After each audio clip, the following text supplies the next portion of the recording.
আব্দুল কাদের জিলানী। বলুন সুবহানাল্লাহ। তাহলে বোঝা গেল গৌসে পাক রাদিয়াল্লাহু তাআলা আনহুকে গৌসে আযম বলা যাবে, শুধু জানে না ওলিদের সুন্নাত। বলুন সুবহানাল্লাহ। আমাদের গৌসে আযমের সম্পর্কে জানতে হবে তবে না, তখন জন্ম হয়নি, জন্মের পূর্বে সব ঘটনা আমাদের শোনা বদল করুন। আল্লাহুম্মা এসব সম্পর্কিত বিষয় আমরা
যদি আলেম হযরত ইমামের মন হয়, কিন্তু আলেম হযরতের যে মাসলা, কোরআন ও হাদিস সম্মত, কোরআন ও হাদিস সম্মত, কোরআন অন্তর্ভুক্ত।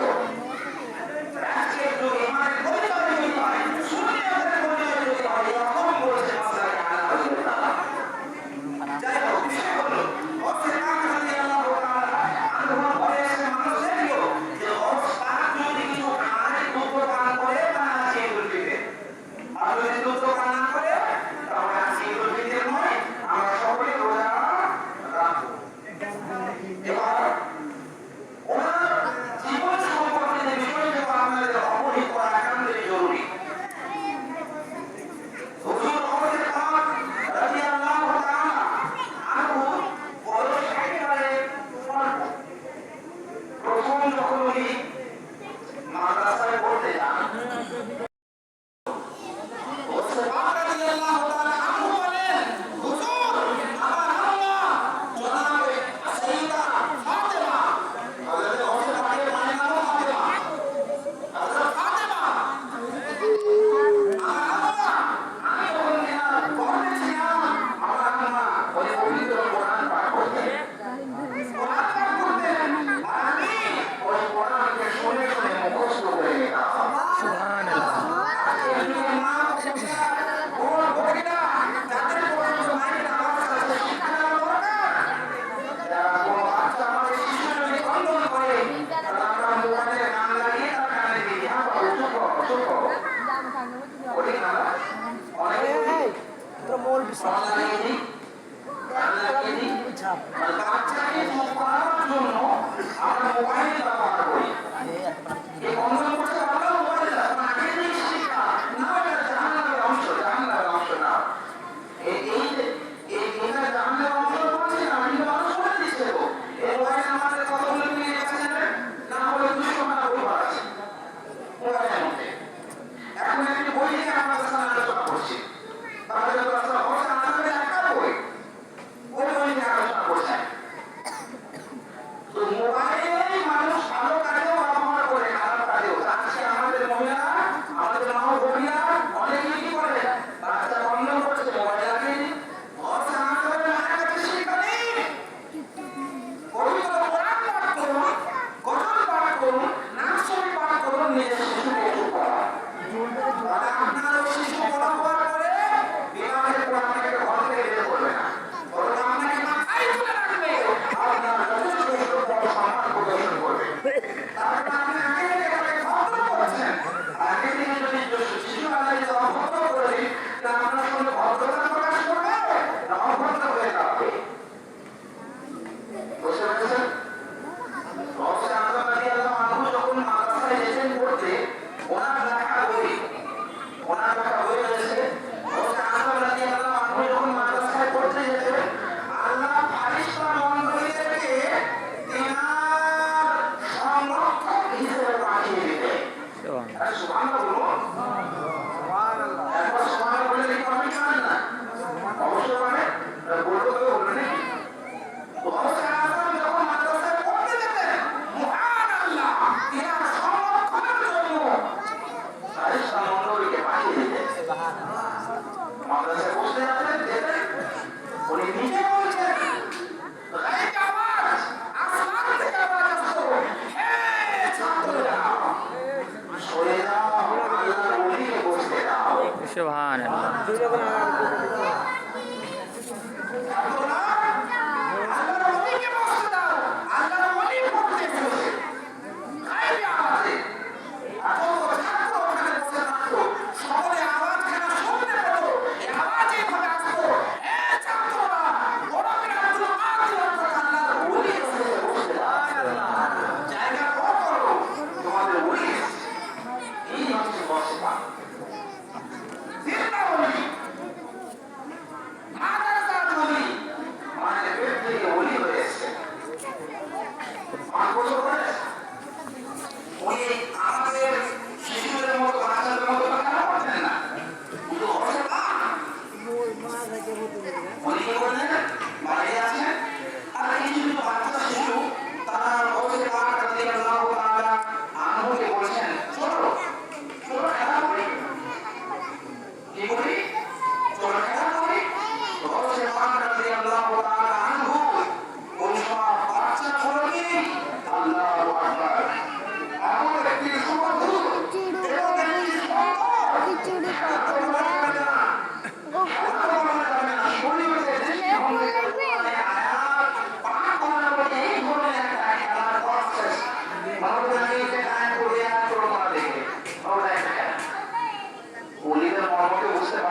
তোমাদের কি আছে মালগুলো মালগুলো আছে অবশ্যই মাল করে না 40 দিন আছে তোমার এই বাচ্চা ছেলে 40 দিন না 40 দিন না বুঝতে পারছেন সোনা একটা দিনা সোনা কত হবে তো 40 টাকা দিনা বলে হ্যাঁ আমার কাছে টাকাতে বড় টাকা তার কাছে দিতে হলো বলা হলো যে বাচ্চারা বলছে কি আমার কাছে 40 দিন আছে তো আচ্ছা তোমার কাছে আছে বলে আছে না জানো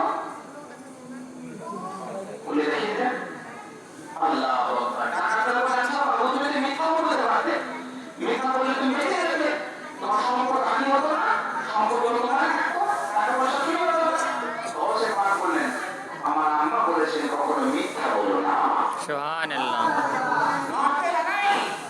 মিথ্যা বলো না আর আজকে যদি আমাদের কি বলে আমাদের শিশুরা কি বলে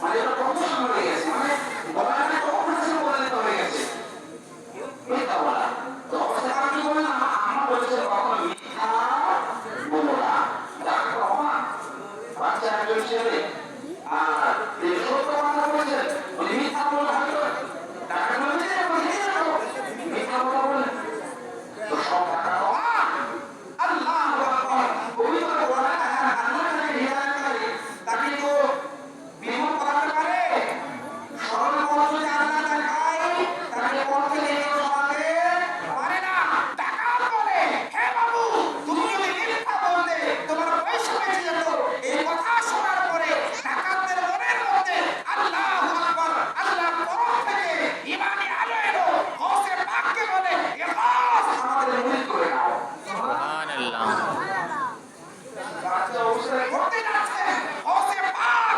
ডাকাতদেরকে মুমিন করে মুরিদ করে দেয় সুবহানাল্লাহ সুবহানাল্লাহ জীবনের প্রথম মুরিদ গৌসে পাক ডাকাতদেরকে মুরিদ করে দেয় শুধু মুরিদ নয় গৌসে পাকের হাতে যারা মুরিদ হবে হাতে সরল দিনের হাত ছাড়া যারা মুরিদ হবে তারা যে মুরিদ হবে মুরিদ হচ্ছে আর একটা নাম মুরিদ হচ্ছে আমার নামে প্রধান কাজী কাজী গৌসে পাককে মানে গৌসে পাক কাজী আমি মনে রাখে রাস্তা কি গৌসে পাক কাকে বলেছে হ্যাঁ রেফারেন্স করে মনে করো গৌসে পাক বলেন যে হুজুর আমিরে মুআবিয়া রাদিয়াল্লাহু আনহু বিখ্যাত সাহাবী কেমন তারিখ গৌসে পাক নিজে বলছেন বিখ্যাত বলি তুমি কেমন কাজী গৌসে পাক রাদিয়াল্লাহু তাআলা আনহু উনি বাল্য অবস্থায় মুরিদ করে দিয়েছেন ইনি হচ্ছেন গৌসে পাক আল্লাহুম্মা আলা সাইয়্যিদিনা বাস ওই 1 ঘন্টার মধ্যে আলোচনা সমাপ্ত হবে 1 ঘন্টার মধ্যে ইনশাআল্লাহ এবার আমি যে বিষয়টা আপনাদের সামনে তুলে ধরবো সেটা হলো এই গৌস কাকে বলা হয় বুঝতে পেরেছেন গৌস আজম কাকে বলা হয় এটাও বুঝতে পেরেছেন তাই না এবার জানতে কারণ এই বিষয়ে আলোচনা করেছিলাম যে এত জনসংখ্যা ছিল না আপনাদের কবল করা দরকার আমরা আজকে শুনি ওই কাকে বলা হয় তো তারাই যারা মুত্তাকি ওই যারা মুত্তাকি শরীয়তের পরিভাষায় বিলায়াত বা কাউকে বলি আল্লাহকে বলেন এটা ওয়াহবি চিজ ওয়াহবি মানে আল্লাহ প্রদত্ত চিজ আল্লাহ প্রদত্ত বস্তু আর আল্লাহ যাকে বলি করবেন সেই বলি হতে পারবে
সুন্নিয়তকে কল্যাণ করা প্রচেষ্টা করে তাদেরকে একটাই উত্তর দেবেন, ওদেরকে আমরা পীর মানি না, ওদেরকে আমরা পীর মানি না। তারা পীর নয়, ওলি নয়, বুঝতে পেরেছেন? এবার আসুন পীর কাকে বলা হয়। পীর বলা হয় যার মধ্যে কমপক্ষে তিনটি শর্ত পাওয়া যাবে। প্রথম শর্ত, তাকে সুন্নি সহিহুল আকীদার মুসলমান হতে হবে। কি হতে হবে? সুন্নি সহিহুল আকীদার মুসলমান, এটা প্রথম শর্ত। আর যদি কেউ সাহাবীদেরকে জানিয়ে দেয় সে সুন্নি সহিহুল আকীদার মানুষ, বলুন মানুষ না। বুখারী শরীফের হাদিস, নবী বলেন যদি কোনো ব্যক্তি এক মুমিন অপর মুমিনকে কাফের বলে, এক মুসলমান অপর মুসলমানকে কাফের বলে, তাহলে কাফের বলাটা অযথা যাবে না, বরং তাদের দুইজনের মধ্যে যে কাফের হবে তার দিকে ফিরে আসবে। যাকে বলেছে সে যদি কাফের না হয়, যে বলেছে সে নিজে কাফের হয়ে যাবে। এটা সুন্নিয়তের মশলা, বুঝতে পেরেছেন? আর তো সাধারণ মুমিনকে যদি কেউ কাফের বলে তাহলে সে কাফের হবে। একজন বিখ্যাত সাহাবীকে যদি আপনি মুআবিয়াকে যদি কেউ কাফের বলে সে মুসলমান থাকবে? বুঝতে পারুন না, না, না। কেউ তো বলে আপনি তো মুসলমান থাকবে নাকি? থাকবে না। তাহলে ওলি হওয়ার পীর হওয়ার প্রথম শর্ত নাম্বার 1, সুন্নি সহিহুল আকীদার মুসলমান হতে হবে। সহি আকীদা পোষণ করতে হবে, শুদ্ধ আকীদা পোষণ করতে হবে, সহি ও শুদ্ধ আকীদা থেকে বিমুখ যে হবে সে কখনো মুসলমান হতে পারে না। দ্বিতীয় শর্ত হলো তাকে ফাসিক হলে হবে না। কি হলে হবে না? ফাসিক। ফাসিক কাকে বলা হয় ভাই? যে ব্যক্তি বড় বড় গুনাহে কাবিরা করে তাকে বলা হয় ফাসিক। ওই গুনাহে কাবিরাটা যদি প্রকাশ্যে করে ফাসিকের মুনির, যদি গোপনে করে ফাসিকের গায়ের মুনির। এক কথায় যে পীর হবে সে কখনো ফাসিক হবে না। ফাসিক হবে না। দাঁড়িয়ে কান্না যদি হয় সে কি হবে? আমি আপনাকে বলছি শুনুন, রেফারেন্স সহকারে কোন ইমামের নিকটে এক মুষ্টি কম দাঁড়িয়ে রাখা যাবে না। ইমাম আযম আবু হানিফা, ইমাম মালিক, ইমাম শাফি, ইমাম আহমদ বিন হাম্বল, চার ইমামের মাসলা হলো কমপক্ষে এক মুষ্টি দাঁড়িয়ে রাখা ওয়াজিব। বলে দাঁড়িয়ে রাখা সুন্নাত লাগবে না। আর সুন্নাত মানে কি? সুন্নাত দ্বারা প্রমাণ, নবীর হাদিস দ্বারা দাঁড়িয়ে রাখা প্রমাণ হয়েছে। সুন্নাত দ্বারা প্রমাণ, এই মানে দাঁড়িয়ে রাখা সুন্নাত, ওটাকে হালকা ভাবেন। আরে দাঁড়িয়ে রাখা ওয়াজিব, আবশ্যক। সুন্নাত দ্বারা প্রমাণ, দাঁড়িয়ে রাখাটার প্রমাণ হচ্ছে সুন্নাত দ্বারা, হাদিস দ্বারা। কিন্তু